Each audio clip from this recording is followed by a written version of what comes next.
ମଦନ ଓ ପ୍ରତାପ ଗାଁର ଦୁଇ ବନ୍ଧୁ।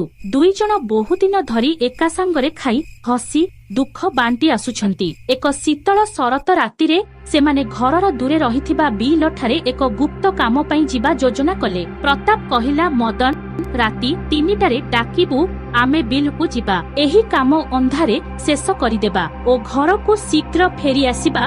ମଦନ ହସିଲା, ଠିକି ଅଛି, ଏହା ଭଲ ସମୟ, ଲୋକମାନେ ଶୋଇଥିବେ, କେହି ଜାଣିପାରିବେ ନାହିଁ। କିନ୍ତୁ ତାଙ୍କ ଆଲୋଚନା କେବଳ ଦୁଇ ଜଣ ମଧ୍ୟରେ ରହିନାହିଁ। ଅନ୍ଧକାର ମଧ୍ୟରୁ ଏକ ଅଜଣା ଶକ୍ତି ଏହି ଶବ୍ଦ ଶୁଣିଥିଲା। ଠିକ ରାତି 12ଟା ସମୟ ଅଦୃଶ୍ୟ ଭୟର ଆରମ୍ଭ ହେଲା। ମଦନ ଘର ମଧ୍ୟରେ ଶୋଇଥିଲା। ହଠାତ୍ ଦ୍ୱାର ପାଖରୁ ଏକ ଅସ୍ପଷ୍ଟ ଶବ୍ଦ ଆସିଲା। ଏହି ଡାକ କିପରି ଲାଗିଥିଲା, କଣ ଅନୁଭବ ଦେଉଥିଲା, ମଦନ ଏହି ବିଷୟରେ କିଛି ଭାବିପାରିଲାନି। ସେ ଉଠିଲା, ଟର୍ଚ୍ଚ ଧରିଲା ଓ କହିଲା, ତୁ ଆଗରେ ଚାଲ, ମୁଁ ପଛରେ ଆସୁଛି।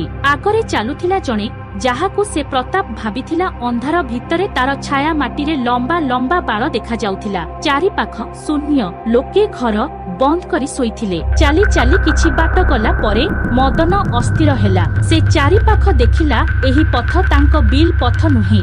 କିରେ, ବିଲ୍ ତ ଆମ ସେପଟରେ, ତୁ କଣ ମୋତେ ଏଇଠାକୁ ନେଉଛୁ? ତକ୍ଷଣାତ ଜଣେ ଧୀର ଗଭୀର କଣ୍ଠସ୍ୱର ମଧ୍ୟରୁ ଆସିଲା, ତୁ ଏପର୍ଯ୍ୟନ୍ତ ରାତିକୁ ବୁଝିନାହଁ। ମଦନ ତାଙ୍କ ହାତରେ ପିନ୍ଧିଥିବା ଘଣ୍ଟାକୁ ଦେଖିଲେ, ସମୟ ରାତି 12:20। ଏବେ ତାଙ୍କ ଚେତନା ଅନ୍ଧକାର ହେଉଥିଲା। ସେ ଯାହା ପଛରେ ଚାଲୁଥିଲେ ସେ ପ୍ରତାପ ନୁହେଁ, ସେ ଥିଲେ ଅନ୍ଧାର ଗୁଲୁଗୁଲା। ଆଗକୁ ଦେଖିବେ ଭାଗ 2ରେ। ଭାଗ 2 ଦେଖିବା ପାଇଁ ଲାଇକ୍ ସବସ୍କ୍ରାଇବ କରନ୍ତୁ।